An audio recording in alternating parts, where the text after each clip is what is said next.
106 News. Polícia, esporte, política, lazer. Informação com respeito e credibilidade. No ar, 106 News. 106 News. Bom dia a todos, está no ar mais um 106 News aqui na nova 106 FM no Grande Santo Amaro, sob direção de Éder Luiz e Jason Thomas e o Joãozinho na técnica. Bom dia a todos, que seja uma ótima semana. Bom dia, Éder.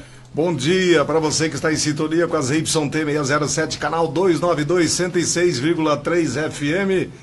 Você está no ar com 106 News, a notícia na dose certa, com total responsabilidade e imparcialidade para você. 106 News, a notícia na dose certa. Campo Grande, o estado, o Brasil e o mundo. Ligados no 106 News. A notícia na dose certa. Vamos para os destaques de hoje do 106 News. PF aponta irmãos Brazão como mandantes da morte de Marielle Franco. Suspeitos de ataque terrorista na Rússia podem ser condenados à prisão perpétua. Foram reveladas as últimas imagens de Lívia Gabriele, jovem que morreu após relação sexual com Dimas Campos, ex-jogador do Corinthians. Suspeito morre em confronto após atirar contra policiais militares durante abordagem nas Moreninhas. Ícone de Mato Grosso do Sul, Sucuri, Ana Júlia, é morta a tiros em Bonito. Esses são os destaques do 106 News desta segunda-feira, dia 25 de março de 2024. Agora, no Jornal 106 News, tempo e temperatura.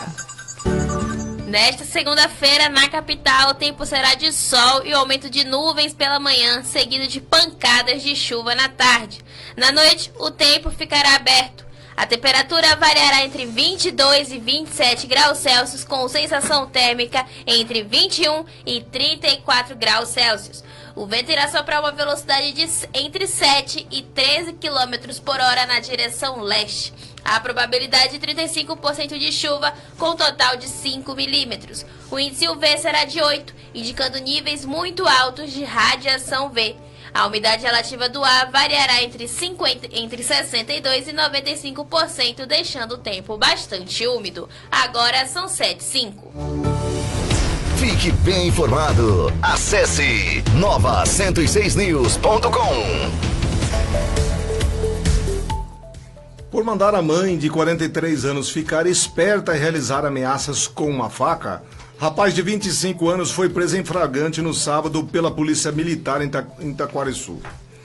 Segundo informações do site Jornal da Nova, a vítima afirmou que seu filho estava descontrolado e de repente passou a realizar ameaças com uma faca.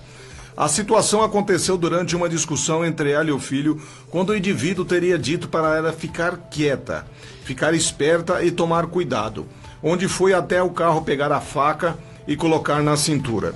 Nesse meio termo, a polícia militar foi acionada e, ao abordar o rapaz, encontrou a faca na cintura dele. Ele foi levado para a delegacia e autuado por porte de arma branca e ameaça. Meu Deus do céu, o cara ameaçar a mãe. Situação, né? Agora são 7h06. Acesse nova106news.com. Você bem informado.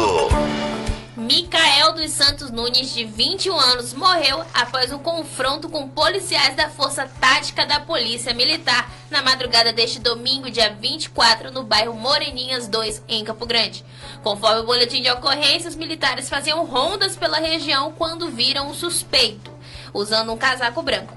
Ele estava em uma conveniência localizada no cruzamento da rua José Luiz Inácio e Avenida Araticum. Ao ver policiais, Micael teria saído em direção à travessia Miridiba.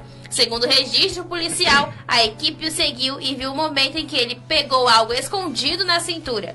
Os militares tentaram abordar Micael, no entanto, ele desobedeceu e efetuou um disparo de arma de fogo. Após atirar, Micael seguiu para a rua Baguari com a arma na mão. Os policiais teriam pedido para que ele soltasse o revólver, no entanto, ele efetuou outros 3 disparos. Os militares revidaram e o suspeito foi atingido na região do tórax. Micael foi socorrido e encaminhado para a UPA Moreninha, mas não resistiu ao ferimento. A perícia técnica da Polícia Civil foi acionada. No local onde ocorreu o confronto foram recolhidos o revólver 38 Rossi, sem numeração, 4 munições deflagradas e uma intacta, e que pertenciam ao suspeito. Micael também estava com R$ 473, porções de cocaína e maconha. A droga foi apreendida e levada para a DENAR, Delegacia Especializada de Repressão ao Narcotráfico. O dinheiro e arma encontrados com Micael foram entregues na DEPAC Cepol, onde o caso foi registrado. Agora são 7h07. Virou notícia. Você fica sabendo aqui. Nova 106 News. Nova 106news.com. Acesse. Durante uma ação fiscalizatória, a DECOM, Delegacia Especializada de Relação ao Crimes contra a Relação de Consumo, recolheram cerca de 200 quilos de carne imprópria para consumo na visita a 8 estabelecimentos comerciais e uma chácara no distrito de Anduí, em Campo Grande, no último sábado, dia 23. Após apenas um chacareiro foi conduzido para prestar declarações e liberado. Além das carnes, uma caixa de cigarros paraguaios também foi apreendida. Os comerciantes foram cientificados de que o DECOM retornará ao final do mês de abril para nova ação fiscalizatória, porém com caráter repressivo e com a cooperação de outros órgãos de controle, e mantidas as irregularidades, podem ocorrer a suspensão temporariamente de atividades. O sábado foi escolhido porque alguns comércios só abrem no final de semana na região ali. Agora 7h09. Campo Grande, o estado, o Brasil e o mundo. Ligados no 106 News. A notícia na dose certa. Durante a noite do último sábado, dia 23, policiais da 10ª Companhia Independente da Polícia Militar em Campo Grande realizaram a prisão de um indivíduo de 31 anos, identificado como Iago Romão de Almeida, conhecido como Neguinho ou Chipa. O indivíduo era procurado por uma série de crimes, incluindo o brutal homicídio de Leonardo Gomes Lescano, de 23 anos, ocorrido em 11 de junho de 2020, no bairro Nova Lima, em Campo Grande. A prisão de Neguinho ocorreu no bairro Jardim Tijuca, em endereço na rua Nhambiquara. Segundo o boletim de ocorrência sobre a captura do indivíduo, a polícia foi acionada via 190 devido a uma denúncia anônima que indicava a presença de um homem foragido do sistema prisional portando uma arma de fogo. Ao chegarem ao local, os policiais avistaram o homem com as características informadas na denúncia, que, ao perceber a presença da viatura, adentrou apressadamente em uma residência, recusando-se a obedecer à ordem de parada e abordagem. 2 mulheres que estavam na frente da residência afirmaram que o homem não morava ali, mas o conheciam. Após uma busca na residência, os policiais encontraram uma pistola 9mm com um carregador contendo 18 munições, escondida em uma gaveta do guarda-roupa do quarto. O indivíduo alegou que havia adquirido a arma devido a conflitos com diversas pessoas que estariam tentando matá-lo. Diante dos fatos, foi dada uma voz de prisão ao indivíduo, sendo necessária o uso de algemas para evitar uma possível tentativa de fuga e garantir a segurança de todos os envolvidos. Além do porte legal de arma de fogo, o indivíduo também estava com mandado de prisão em aberto. Iago Ramão de Almeida deveria estar cumprindo uma pena de 18 anos, 8 meses e 0 dias de prisão, imposta por crimes anteriores, incluindo tráfico de drogas, roubo e participação em organização criminosa. Quanto à acusação pelo homicídio de Leonardo Gomes Lescano, ele estava ausente do processo, que ainda se encontra em fase instrutória. O corpo de Leonardo Gomes Lescano foi encontrado dentro de uma fossa séptica em uma residência na rua Martim Afonso de Souza, em estado avançado de decomposição, no dia 14 de junho de 2020, 3 dias após o crime. Maxwell Bruno da Silva, também réu do processo e conhecido como Maquito, agora também deverá responder pelo homicídio. Agora são 7h11. Fique bem informado. Acesse nova106news.com. Oséias Mirandas, de 26 anos, morreu depois de apontar a arma para policiais militares na madrugada deste domingo na cidade de Sidrolândia. Conforme as informações do site Noticidade, uma equipe da Polícia Militar tentou abordar Oséias na rua Almerindo José Rosa, no bairro São Bento, durante rondas pela região. No entanto, ele apontou uma arma para os militares. Para repelir a ameaça iminente, os policiais atiraram e acertaram o rapaz. Ele foi socorrido ao hospital Dona Elmira Silvério Barbosa, mas faleceu momentos depois de dar entrada na unidade de saúde. A perícia de Campo Grande foi até o local onde realizou os trabalhos de investigações sobre o caso junto com a Polícia Civil. Essa é uma demanda difícil, né? O interior está muito terrível. Muito homicídio. São 7h12. Acesse nova106news.com. Você bem informado. Um rapaz de 21 anos foi socorrido depois de brigar com a namorada e atear fogo no próprio corpo durante a madrugada deste domingo, dia 24, às margens da rodovia BR-376, em frente ao Distrito Industrial, na cidade de Nova Andradina. Conforme as informações iniciais divulgadas pelo site Jornal da Nova, a polícia militar foi acionada para ir até o local. Ao chegar, encontraram o homem em chamas, um galão de 5 litros vazio com resquícios de gasolina, além de bolsa, blusa feminina, um aparelho celular queimando e uma blusa de moletom também queimada. Uma pessoa que estava nas imediações disse à polícia que viu um casal discutindo enquanto caminhava à beira da rodovia e que momentos depois percebeu que o homem ateou fogo no próprio corpo e passou a correr e pedir socorro. Após o relato, a polícia militar foi até o hospital regional, onde localizou uma mulher que se apresentou como a Másia da vítima. Eles estão juntos há 2 meses. Só isso já tá... Enfim, aos policiais, ela disse que são de Ivinhema e foram para Nova Andradina para uma festa numa tabacaria, onde permaneceram até a madrugada. Segundo a mulher, eles estavam com um galão de 5 litros com gasolina por precaução, caso acabasse o combustível da motoneta. Apesar disso, não existem informações a respeito do estado de saúde da vítima. Típico caso, né, do homem ali que usa essas armas para prender a mulher, digamos assim. Exatamente. Mas a gente descobre que o casal só tá há 2 meses juntos, então daí você já vê como é que vai ser o relacionamento daqui pra frente, né? Tá terrível, né? Aí ele já fez um preparativo, né? Ele já levou essa gasolina com a segunda intenção de fazer isso aí. Exatamente. É aquela coisa, é o primeiro sinal, você corre, né? A moça, vamos ver. Exatamente.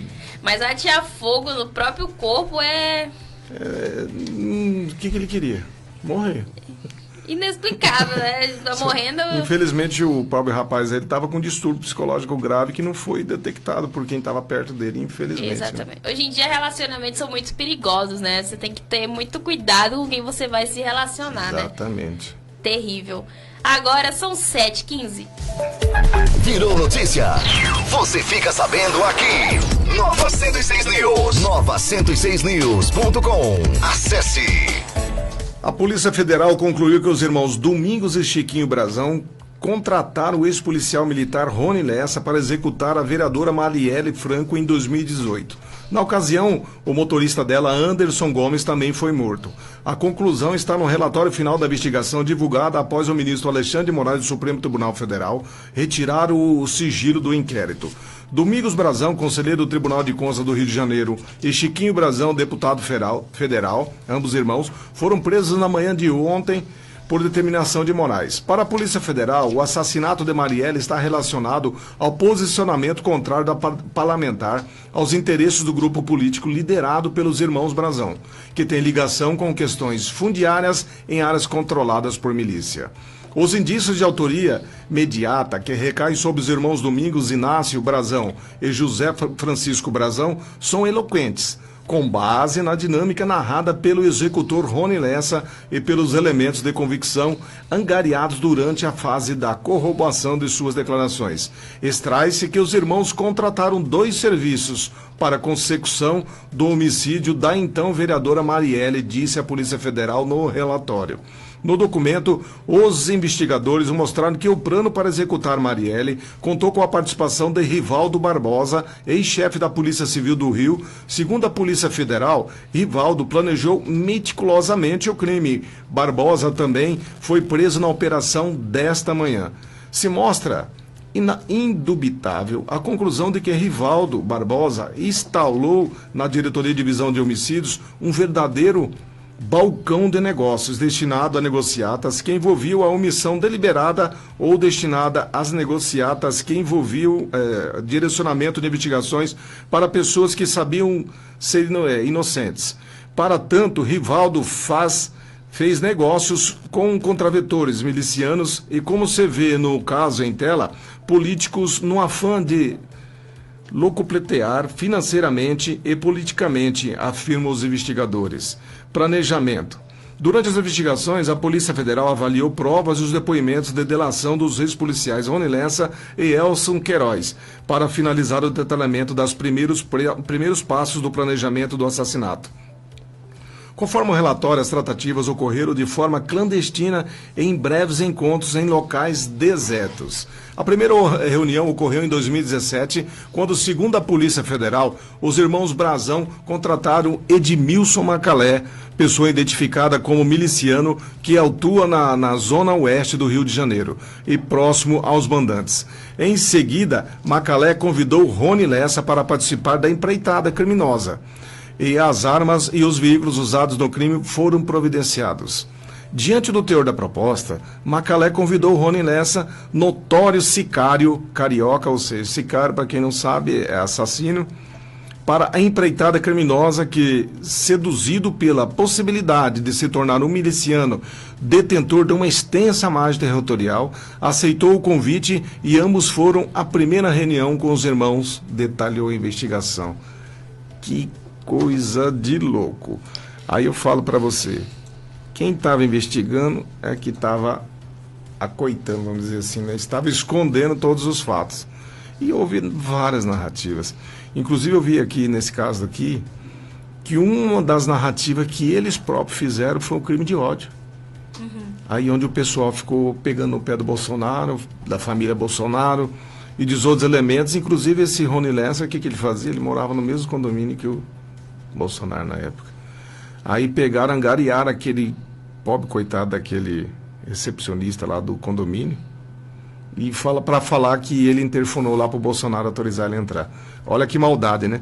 Mas a verdade, graças a Deus, ela veio à tona e os responsáveis, de fato, serão agora condenados pela justiça, se Deus quiser, né, cara? E o mais irônico, né? Estavam acusando o Bolsonaro, mas eles eram do lado da Marielle, no caso ali da política, né? Não tinha nada a ver com o Bolsonaro. E por que, né, colocar uma pessoa nada a ver? E você já vê que já tem coisa política, não só contra a Marielle, contra os pensamentos dela, porque, segundo saiu nos jornais, né, eles mataram ela porque ela não era a favor de muitas decisões que eles tinham, né, a respeito de política e tal, coisas fundiárias, e aí já quiseram matar dois coelhos numa cajadada só, né, a Marielle junto com o motorista e o Bolsonaro.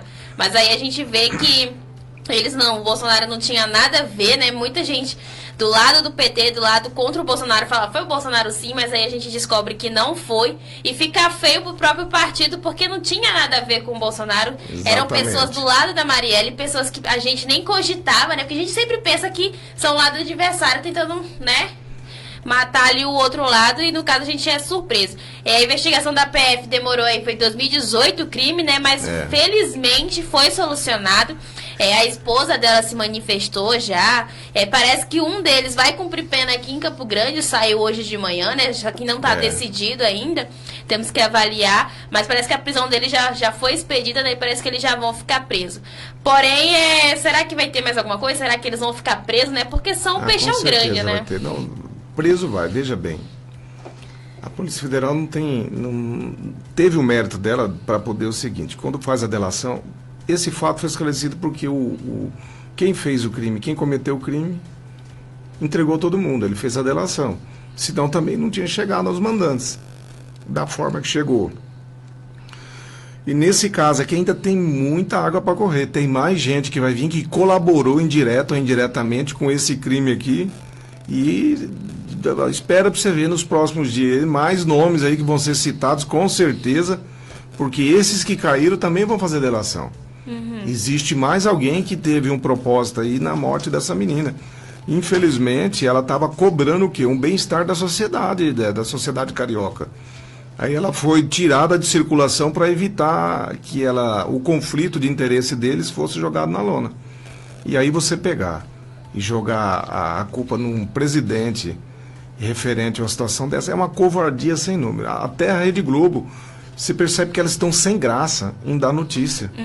Eles não estão com aquele ênfase. Porque, primeiro, quem deu uma marretada grande no Bolsonaro na época foi a própria Rede Globo, que toda hora falava crime de ódio, crime de ódio, crime de ódio. Então, por isso que eu falo. A gente que tem conhecimento na parte de investigação, você não pode comprar a primeira versão que aparece para você. É igual o filho quando tem em casa. Tem 3 ali, alguém que, foi ele, aí você já vai corrigir o primeiro, ou vai deixar o primeiro de castigo porque o outro falou. Não, você tem que fazer o levantamento, tem que ver certinho o que foi. Nesse caso, eles acusaram para cobrir, usaram de véu isso aí para cobrir o que eles fizeram. Eles ficaram na oportunidade da primeira linha que aparecesse mais forte para a imprensa pegar e bater em cima. Foi o que aconteceu. Jogaram em cima do Bolsonaro, é crime de ódio, alguém chegou lá, insuflou, a família foi para frente. Inclusive, a família não queria que federalizasse essa investigação. Eles queriam que ficasse na polícia e tivesse ficado lá. Nunca teria resolvido, porque quem estava investigando era quem fez, era o partícipe. Então são certas conclusões que a pessoa tem que ter a calma, a paciência. A polícia sabe o que faz na forma correta. Quando tem algum ente, alguém na polícia envolvido, pode ter certeza que vai aparecer. Porque a verdade, ela permanece, ela é igual o óleo, não tem jeito. Não fica por baixo d'água. Uma hora ele vai subir e ficar por cima. Então essa verdade, ela demorou um pouco. Mas ela chegou, e ela chegou com força para demonstrar que nem tudo que se você vê, nem tudo que você ouve, às vezes no caminho de investigação, que não faz parte do inquérito oficial, ou até mesmo que faz, tem que ser levado em consideração para você não chegar e metralhar as pessoas, julgar as pessoas antes de ter prova contundente. Ele fez uma delação, porém, que a Polícia Federal, com total responsabilidade fez, foi lá e averigou todas as informações que ele passou. Foi fulano, cicrano, foi Chiquinho, Brazão, José Brazão, Francisco. O que acontece? Vamos lá verificar. Fez os levantamentos, bateu, as informações que ele fez, bateu, fez a ligação, fez aquela corrente de contatos. Finalizou. Não tem o que se discutir. Exatamente. Não é porque eu fiz uma delação, aquela delação é 100% verdadeira. A delação, ela é válida desde que ela venha com os elementos comprobatórios, que nem a própria reportagem aqui diz. E em virtude da delação, foram feitos os levantamentos, foi comprovado e pronto, vão prender todo mundo. Era muito fácil, né? Foi o Bolsonaro. Era muito fácil ir lá e prender o Bolsonaro por isso, né? Mas não, o PF teve um trabalho aí cauteloso, digamos assim. Demorou 6 anos, né? Já está em 2024, o crime foi lá em 2018. Demorou 6 anos, mas aí conseguiram prender. Possivelmente tem um peixão maior ainda envolvido, que futuramente será, né?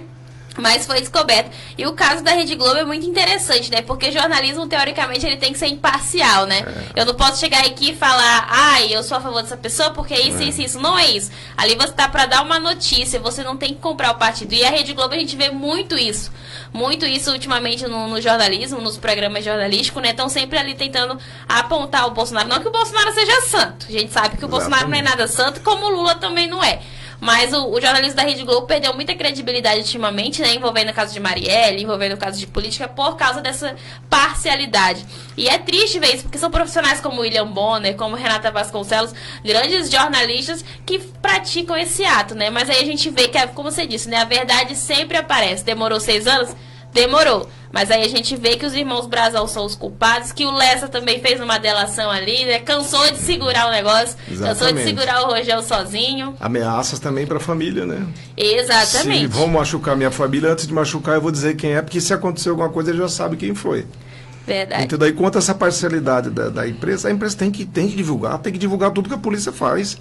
Esse é um direito da imprensa de ser constitucional. Mas você não tem que ficar matando o pior 10 vezes. Você ficar remoendo a mesma notícia 10 vezes com o intuito de definir alguma imagem da pessoa. Dá a notícia, seja realista, seja imparcial, que nem você falou, e demonstre que a verdade vai vir. Conforme os órgãos de segurança vão divulgando, aí você vai divulgando. Agora você pegar, é crime de ódio, a família Bolsonaro, aí você vai pegando de uma matéria, você já pega outra matéria lá atrás, falando de crime de ódio que o cara cometeu em outro inquérito, você vai fazendo ligação para formar aquela opinião pública. É isso que não pode acontecer. Exatamente. E a Globo tem um jornalismo muito bom, muito bom. Só tem que voltar ao foco que era antes, que é a notícia com total esclarecimento para a população, sem indução, aquela notícia tranquila. Exatamente. Mas você imagina aí 6 anos, né? Esses caras 6 anos comemorando que tinham se livrado da Marielle e agora estão presos, né?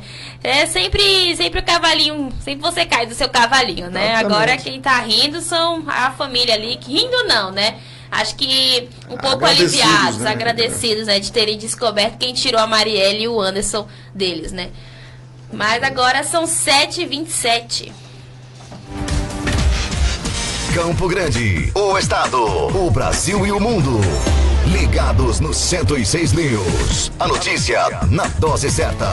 Notícia internacional agora, para quem não sabe, né? Moscou, lá na Rússia, sofreu um atentado terrorista na última sexta-feira e todos os 4 suspeitos do caso do ataque à sala de concertos de Crocus City, perto ali de Moscou, na Rússia, foram mantidos em prisão preventiva até 22 de maio.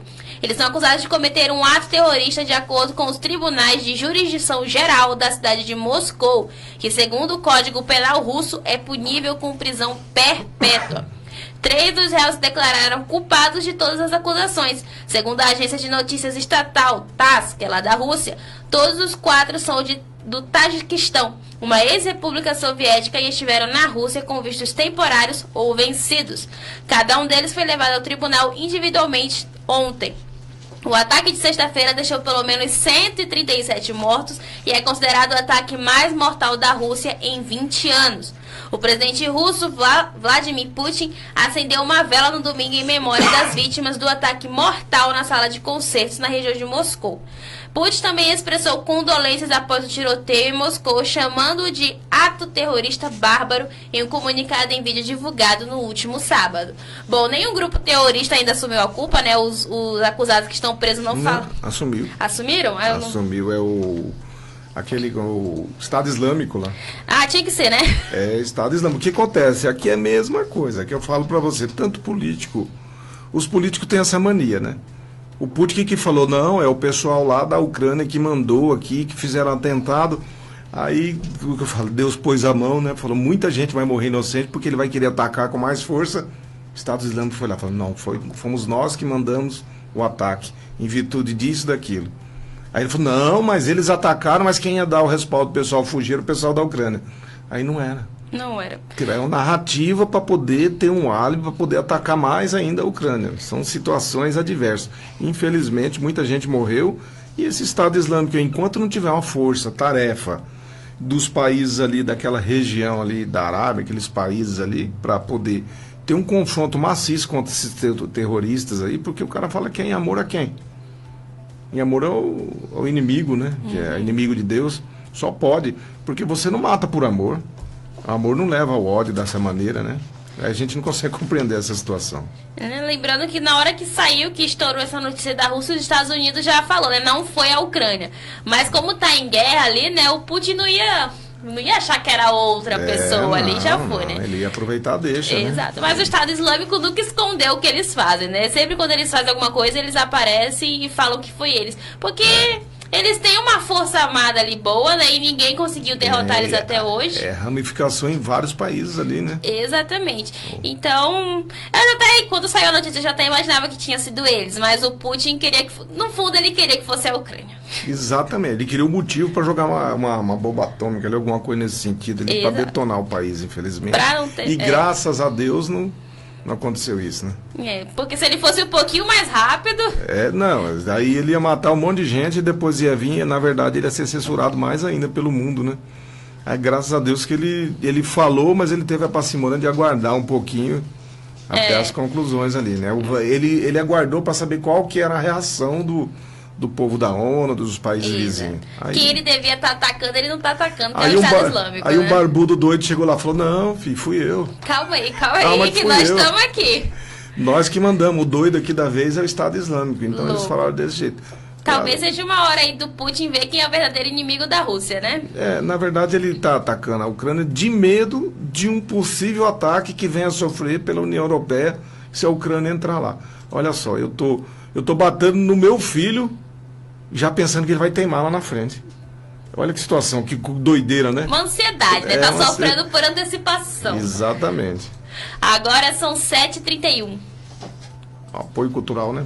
Vamos para o apoio cultural e já voltamos. O Brasil e o mundo, ligados no 106 News. A notícia na dose certa. Fique ligado, daqui a pouco a gente volta com mais músicas aqui na Nova 106 FM. Bom dia! Bom dia! Bom dia! Bom dia 106! Cesta Básica Marinho, a melhor cesta básica com o melhor preço e qualidade. Entregamos em toda Campo Grande. E o melhor, aceitamos todos os cartões. Cesta Básica Marinho, temos planos especiais para aposentados e pensionistas. Se preferir, fazemos também na promissória. Cesta Básica Marinho, fone 99177-8860. Repetindo, 99177-8860. Cesta Básica Marinho. Quer consertar o seu celular? Quer comprar um smartphone novinho na caixa? Conheça a HL Brasil Smartphones. Eleita pelo 3º ano seguido a mais confiável pela agência jbdiario.com. A HL Brasil agora é parceira da Eduardo Barbearia. Enquanto você conserta o seu celular, aproveita para dar um talento no seu visual. Avenida Júlio de Castilho, 2130, ao lado do Mercado Pires. Fone 991955774. HL Brasil Smartphones. A Ótica Veja está com uma super promoção. Na compra das suas lentes, você ganha uma armação. Lentes a partir de R$ 399. Promoção válida enquanto durarem os estoques. As armações participantes da promoção estão sinalizadas ou separadas na loja. Você pode pagar no dinheiro, no Pix, no cartão de débito ou crédito. Promoções cumulativas com outras promoções da loja. Atendimento de segunda a sexta-feira, das 8 às 18 horas. Aos sábados, das 8 ao meio-dia. Atendimento com Silvana, Vladimir ou Rayane. Ótica Veja, Avenida Júlio de Castilho, 1212, na Vila Alba. Fone 3305-2500 ou 99224-1712. Ótica Veja. E aí, pensando em dar uma repaginada nos móveis da sua casa? Vem até a De Novo Móveis. Temos móveis à pronta entrega e planejados. Traga seu projeto que realizamos o seu orçamento sem compromisso. Parcelamos em até 10 vezes sem juros no cartão, com a entrega grátis para toda Campo Grande. De Novo Móveis, Avenida Júlio de Castilho, 2435, no Santo Antônio. De Novo Móveis, siga-nos no Instagram, @De Novo Móveis Planejado. Deixe seu bichinho virado do avesso, banho e tosa. Que cheirinho gostoso. Ah, moleque. Pet Shop Julie, aqui você encontra rações, pacote e a granel. Temos também erva para tereré, medicamentos, acessórios, vacinas, banho e tosa, taxi dog e consultas veterinárias. Seu animalzinho muito lindo e cheiroso. Acessórios, produtos, rações de qualidade. Cuidamos do seu amigo com amor de verdade. Pet Shop Julie, Avenida dos Crisântemos, número 45, Vila Sobrinho. Fone 3015-3606 ou 999724605. Pet Shop Julie, o seu pet bem cuidado. Pode confiar. Você tá cozinhando e acabou o gás, e agora não sabe como é que faz. Acabou o seu gás ou a sua água? Não se desespere, a Queiroz Gás entrega pra você. Faça seu pedido pelo fone 99123-8629 ou pelo 3222-1545. Ou se preferir, retire na portaria com desconto especial. Atendimento de segunda a sábado, das 7 às 19 horas. Domingos e feriados, das 7 às 13 horas. Queiroz Gás, entregamos com rapidez e segurança. Rua Jerusalém 119, Vila Palmira. Queiroz Gás. Gandini, assessoria contábil, consultoria financeira e econômica, consultoria tributária e trabalhista, plano de negócios, departamento pessoal e RH, abertura de empresas, regularização de empresas e contabilidade em geral. Fazemos também declaração de imposto de renda. Agende uma visita. Gandini Assessoria Contábil. Fone 99248-8318. Acesse o nosso site www.gandinicontabilidade.com.br. Bom dia, com alegria. Nova 106 FM. Esta é a sua ZYT 607, canal 292, Rádio Nova Atalaia 106.3, Campo Grande, Mato Grosso do Sul, a mais ouvida da região. Nova Atalaia 106. Estamos de volta com a melhor programação do seu rádio. Nova 106 FM.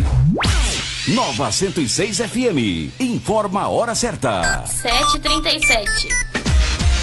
Campo Grande, o estado, o Brasil e o mundo. Ligados no 106 News. A notícia na dose certa. Voltamos com os 106 News desta segunda-feira comigo e Éder Luiz. Confira agora os nossos destaques. Eleições na Venezuela. Oposição denuncia bloqueio para inscrever nova candidatura. A justiça foi feita, diz advogado de vítima de Robinho após prisão do ex-jogador no Brasil. Brasileiro é demitido do UFC após morder com patriota. Os detalhes comigo e Éder Luiz aqui no 106 News. Agora são 7h38. Fique bem informado. Acesse nova106news.com. A fauna sul-mato-grossense está de luto. Batizada de Ana Júlia, uma enorme sucuri de 6,5 metros foi morta a tiros em Bonito. Famosa, ela estrelou diversos documentários e era um animal com quem o documentarista e vencedor do Emmy, Christian Dimitrios, tinha uma ligação sentimental. Infelizmente, a cobra terminou vítima de um grave crime ambiental e teve sua vida arrancada dentro de seu habitat natural. Neste domingo, dia 24, Christian revelou que a sucuri foi encontrada morta nas margens do Rio Formoso, no município de Bonito, em Mato Grosso do Sul. Revoltante, muito revoltante, lamentou o profissional em suas redes sociais. Dimitrios fez um longo desabafo sobre sua trajetória com Ana Júlia e condenou o crime do qual a serpente foi vítima. Infelizmente, hoje recebi a notícia de que ela foi morta a tiros e seu corpo encontrado boiando no Rio Formoso. Que tristeza, que raiva! Quem faria um absurdo destes? Sinto que perdi um amigo, olha só o relacionamento que ele tinha. Um membro da família, um ser especial com quem passei muitos momentos especiais juntos. Só digo que isso não vai ficar assim.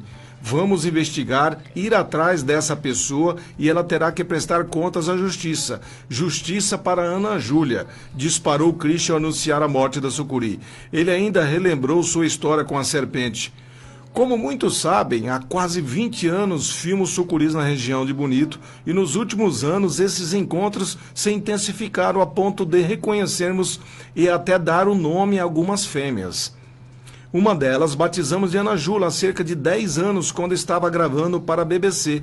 De lá para cá, encontrava-se essa fêmea de cerca de 6,5 metros, todos os anos, chegando até a entender um pouco do seu padrão comportamental, relatou o cinegrafista. Conforme o documentarista, Ana Júlia era uma celebridade animal e teve uma imagem sua viralizada nas últimas semanas. Filmei ela acasalando 2 vezes. Ela ficou bem famosa em uma postagem recente sobre uma nova espécie de sucuri descoberta na Amazônia, mas filmada em Bonito. E ano passado fiz belos registros dessa linda sucuri para 2 documentários que ainda vão sair, recordou Dimitrios. Rapaz, muito provavelmente é alguém que não tinha conhecimento que esse animal ele conseguia conviver aí, tranquilamente com os seres humanos dentro da água, que ele não atacava.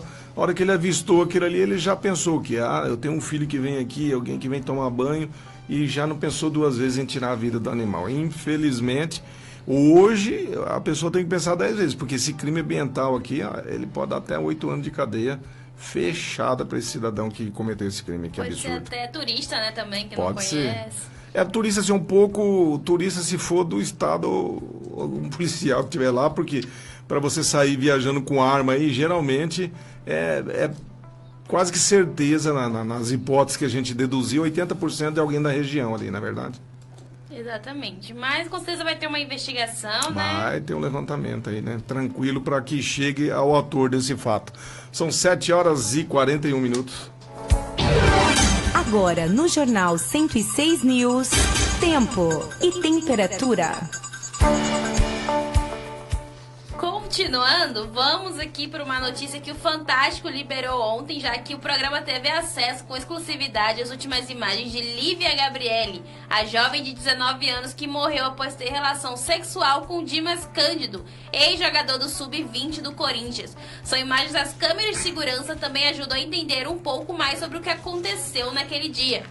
Nas imagens, a jovem chega em um carro de aplicativo num condomínio no Tatuapé, zona leste de São Paulo. Um bairro bem conhecidinho nos noticiários, né, Eder?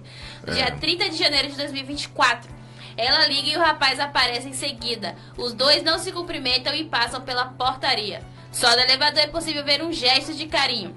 Depois, a imagem mostra Lívia Gabriele e Dimas indo ao apartamento dele.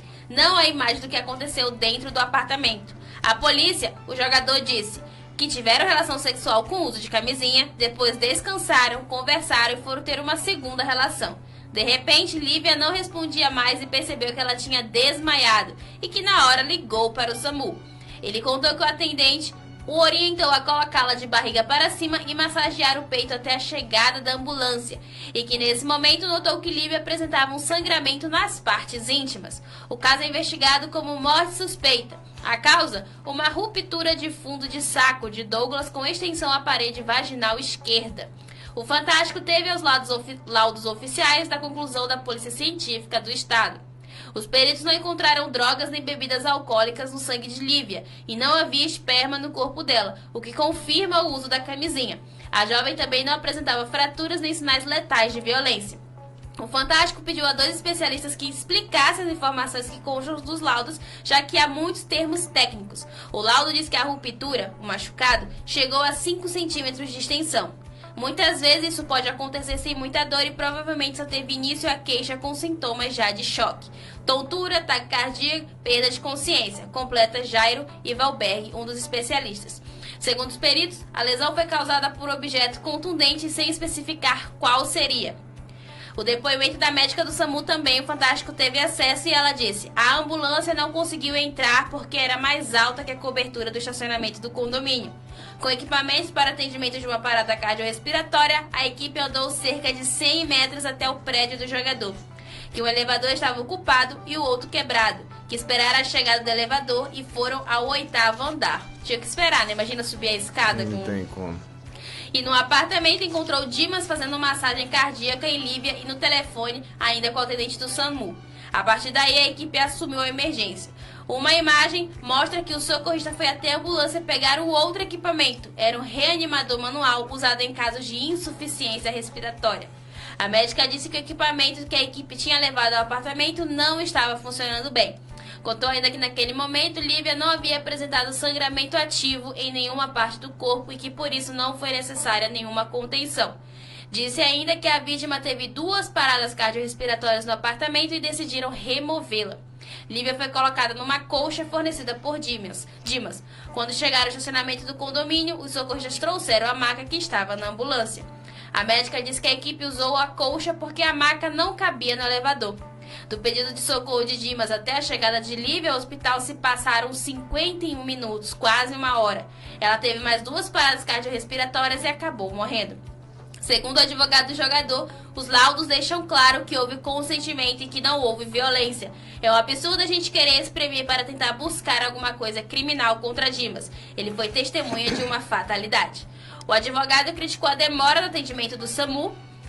O tempo foi fundamental para a evolução desse óbito. Demorou demais. Será que o SAMU está preparado para atendimentos de pronto atendimento ginecológicos? Segundo o advogado, o jogador não mora mais em São Paulo. Ele estava emprestado para o Corinthians. Ele tinha um contrato de 2 anos que venceria no final de 2024. Mas depois da morte da jovem, ele resolveu voltar para o clube onde começou a carreira, o Coimbra Esportes, em Contagem, Minas Gerais. Dimas segue treinando normalmente e não quis gravar entrevista. Ele está extremamente abalado ainda com toda a situação, não tinha clima nenhum para ele jogar mais no Corinthians. Agora ele está trabalhando, cuidando da cabeça dele, cuidando do corpo dele para retomar com a carreira dele, afirmou o advogado do jogador. Bom, a gente viu que ele não estuprou a moça, né, já. Exatamente. Já tira ele dessa reta. Porém, provavelmente, talvez se fizer mais alguns exames, vão descobrir que ela já tinha um problema ali, né? Acho que foi feito já o exame pericial, laudo cadavérico que a gente fala. E lá não constatou nenhum câncer, nenhuma situação que levasse a esse tipo de estouro de sangramento. Esse tipo de coisa, ontem eu estava vendo bem nessa reportagem, a própria especialista diz que é raro, é raríssimo acontecer esse tipo de rompimento, que é uma palavra de saco aí, que é tipo uma bolsinha que fica lá no fundo do canal da vagina, que na relação ele pode ir em virtude, mas muito raramente via lesionar. A maioria das vezes lesiona. Agora, estourar e hemorragia é difícil. O que acontece? Na maioria dos abortos que a gente fez levantamento, as pessoas sangram muito mais porque a pressão cai. Quando a pressão cai, o sangramento aumenta e a pressão vai diminuindo, é onde vem as paradas cardíacas. Evoluiu para casos mais sérios, que a parada cardiorrespiratória, ela vai parando todos os órgãos. E essa demora do SAMU aí também foi uma das causas predominantes para chegar ao óbito. Não é culpa do SAMU? Pode não ser. Ela pode ter chegado para ir ao óbito da mesma maneira? Poderia até ir. Mas se tivesse esse tipo de situação que não pode existir no dia a dia da gente, né? Assim, se o SAMU tivesse, se não tivesse... então, por isso que os órgãos que fazem esse tipo de emergência, urgência, tem que fazer a resposta rápida. Igual a polícia quando vai atender um crime que está acontecendo, está a família refém. Se tiver chegado mais rápido. Tem que procurar atender o mais rápido possível para tirar essas lacunas de pendência.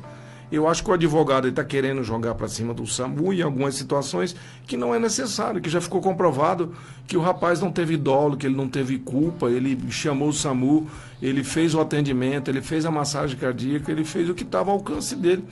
Infelizmente, essa foi uma fatalidade. Exatamente. Que acontece muito raramente, mas aconteceu. Mas também destacar, né, que o condomínio ali não tinha passagem para ambulância, aí difícil, já, né? Todos esses locais eles têm que ter um portão com a altura necessária para o SAMU passar e etc. 8º andar não ter o elevador funcionando. É uma sacanagem, né? Vários prédios aí, apartamentos, aí o elevador não funciona. Tem que ficar esperando para atender, complicado. Aí né? já atrasou bastante também o trabalho do SAMU, né? Mas agora são 7h49. Acesse nova106news.com. Você bem informado. Na última semana, o Superior Tribunal de Justiça decidiu por placar de 9-2 que o ex-jogador Robinho, condenado por estupro na Itália, deve cumprir apenas a pena de 9 anos no Brasil. No país europeu foram 3 julgamentos e não havia mais recursos possível. A decisão repercutiu na Itália, local do crime. O jornal Fantástico deste domingo relembrou como foi o crime ocorrido em janeiro de 2013, como as investigações mostraram a participação do ex-jogador. Ricardo Falco, também condenado a 9 anos, e outros 4 brasileiros em um estupro coletivo contra uma jovem dentro de uma boate em Milão. Para confirmar a denúncia, a polícia italiana grampeou o telefone dos envolvidos e botou uma escuta no carro do jogador. Em uma das conversas, Robinho fala com Jairo Santos, músico que fazia show no local do crime. Ele não teve participação na agressão sexual. A polícia não pode me fazer nada porque, se necessário, direi que estava lá contigo e depois fui para casa, diz Robinho. Agora preso, o ex-jogador vai ficar em um dos pavilhões da Penitenciária 2 de Tremembé, no interior de São Paulo, durante um período que pode chegar a 20 dias. Ele estará sozinho em uma cela de 8 metros quadrados. Só depois desse tempo, ele vai começar a dormir com os outros detentos. Após 3 anos e 7 meses, Robinho poderá ter direito ao regime semiaberto, mas esse tempo pode ser reduzido se ele trabalhar no presídio.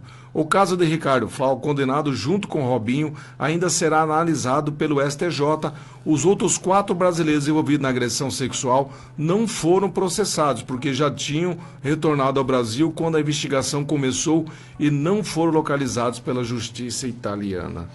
Quer dizer que se o Robinho tivesse vindo embora junto com esse rapaz, ele não estava condenado, Exatamente. Né? Olha que situação. Agora você vê, a condenação foi lá, pelos fatos narrados aqui, ele falou que ele não fez nada, ele simplesmente colocou o órgão genital na boca da menina. Olha, isso aí não é estupro?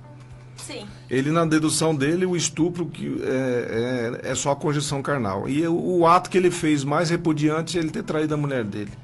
É uma barbaridade o que pensa esse cidadão, né, como pai, como esposo, como filho, como irmão de alguém, fazer esse tipo de declaração, aí você sabe que a conduta dele não é de arrependimento. Porém, aqui, você há de analisar alguns fatos, né? Que a justiça nunca anteriormente interpretou dessa maneira. Inclusive, nos casos de cancelamentos aí de alguma, não vou citar nomes, de algumas ações do STF que deveriam ser julgadas em Brasília e foram julgadas em outro estado. O que o STF fez? Ele disse que teria que cancelar por causa da jurisdição do crime, que teria que ser investigado no estado de Brasília e foi investigado no outro estado. E cancelou totalmente as condenações. Como é que se acata uma condenação vinda lá da Itália? Exatamente. Talvez porque o Robinho defende um lado. Então, ele aqui nesse caso realmente é culpado? Sim, não há dúvida. Ele mesmo declarou, ele mesmo falou que ele, nas palavras dele nas escutas, que ele fez o ato. No começo ele negou, mas depois ele foi se vangloriar pro cara. O próprio amigo dele fez a pergunta, mas eu vi você colocando lá, então... Engraçado que ele chegou a negar de novo na entrevista que ele fez, mas aqui nele fala, a polícia não pode fazer nada, porque se necessário direi que estava lá contigo. Então ele já sabia. Que ele falou, não, eu não fiz nada com ela. Os meninos lá que fizeram. Se ele tivesse mantido essa aí, beleza. Mas aí o rapaz falou pra ele, mas eu vi você colocando o seu órgão genital na boca da menina. Ele falou, não, mas isso aí só foi isso aí, nada mais. Isso aí não é estupro. Olha a ideia. E a maior preocupação dele, segundo os áudios, era cair na mídia, né? Não era nem consciência, nem polícia, era a mídia. Na verdade, ele se preocupou só com o casamento dele e não se preocupou com o que a menina está sofrendo. Eu acho que ele tem que cumprir realmente essa pena, mas eu acho que os trâmites legais dessa situação, eles têm que ser feitos aí, tem que ser revisto. Ou tem que vir uma PEC aí, reformulando, né, os tratados de cumprimento de pena. Então, porque às vezes ficam as coisas meias aleatórias, né? Eu posso uma coisa no Brasil, fora do Brasil eu posso. Então, coisas selecionadas, né? Ficam as coisas desencontradas, aí o meio jurídico fica um pouco perdido. Que tipo de situação você vai tomar em cada situação. Até a população também, né, fica, né? Uma vez eu vi um comentário de um rapaz, o do Robinho pôde e a outra coisa não pôde, né? Então, são situações que tem que ser levadas em consideração quando você aplica. Porque tem uma palavra no direito que ela parece um palavrão, chama hermenêutica. Hermenêutico que é nada mais que a interpretação do juiz em cada caso concreto com a lei que é apresentada. Então, às vezes, nós estamos na mesma situação, só que o seu fato o juiz interpretou, não, ela não fez crime. Aí eu fiz o tráfico lá da mesma situação em outro local, falou, não, mas ele aqui tinha uma munição que daí agravou para ele, então ele vai ter que cumprir uma pena maior. É a tal da interpretação. Essa hermenêutica, lá nos Estados Unidos, ela existe, mas tem um limite severo. Quando o juiz aplica um tipo de interpretação num caso, ele tem que levar até o fim da carreira dele, praticamente. Porque se ele mudar, ele vai estar dando brecha para reverter aqueles outros casos. Eu não posso dar um caso para X de uma forma e para Y sendo o mesmo caso de X de outra forma, porque aquele lá eu não interpretei e hoje eu estou de mau humor, vou interpretar dessa maneira. Então tem que ter esses freios jurídicos para poder fazer esse tipo de situação ser mais esclarecida, né? A justiça tem que funcionar da forma esclarecedora para toda a população entender e cada passo ser acompanhado por todo mundo. Não é verdade? São 7h55.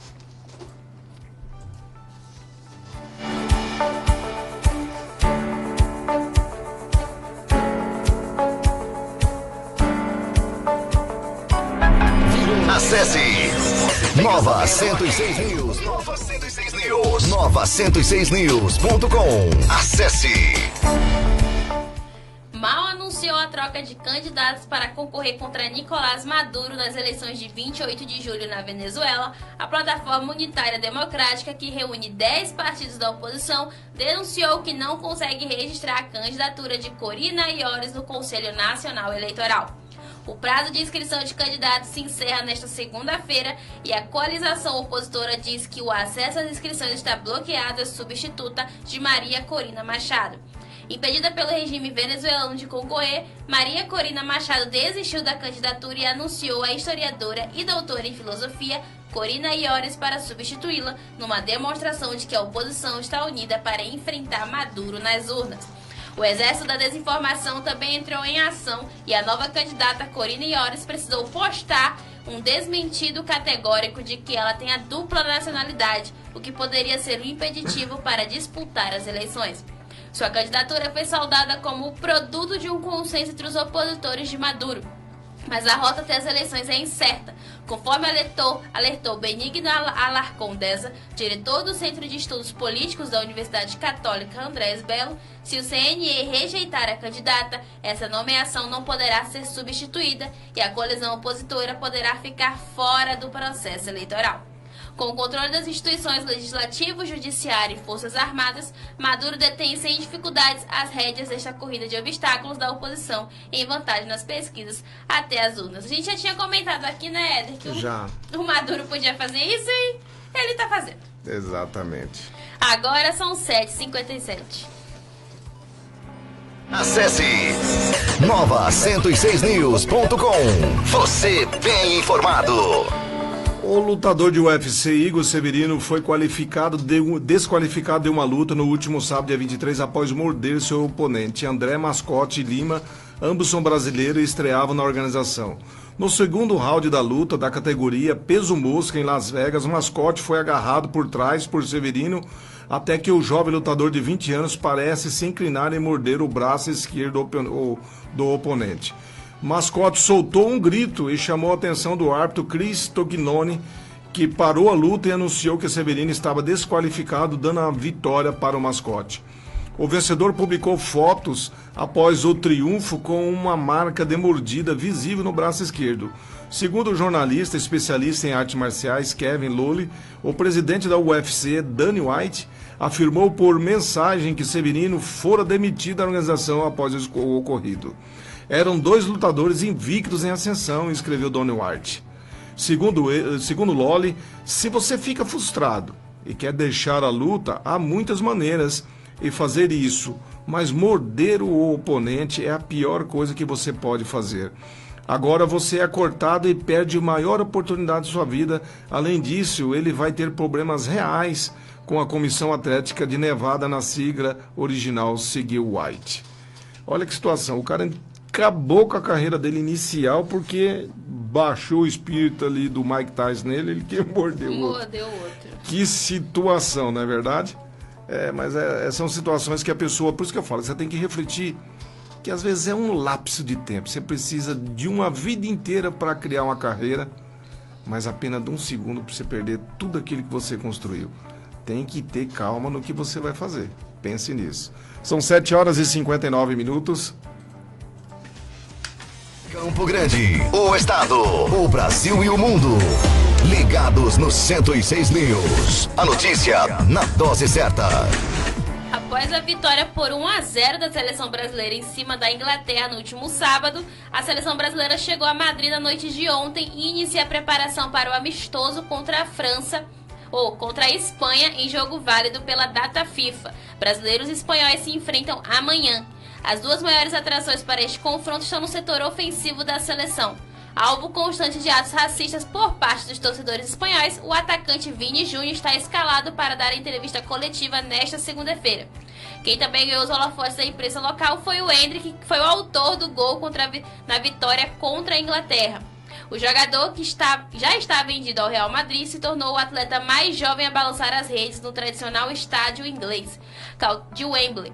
Cauteloso, o técnico Dorival Júnior pregou cautela na euforia dos torcedores após o resultado positivo diante dos ingleses e prevê um confronto de muito equilíbrio contra os espanhóis. Pela programação da comissão técnica da seleção, o Brasil vai realizar somente uma atividade no centro de treinamento do Real Madrid.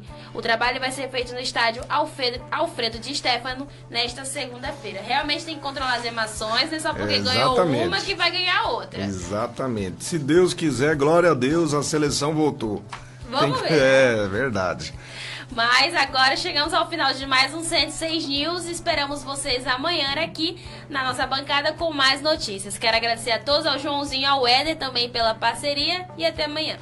Um ótimo dia para vocês, uma ótima semana, que essa segunda-feira seja de muita alegria e muita paz. Essa Semana Santa, para quem é católico, que você busque a Deus as palavras corretas para você superar todos os problemas e siga em frente sempre, segurando na mão de Deus, porque tudo que você coloca na mão de Deus, Ele resolve para você.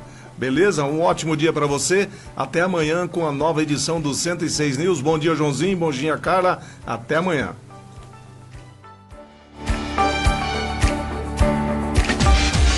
Campo Grande, o estado, o Brasil e o mundo. Ligados no 106 News. A notícia na dose certa.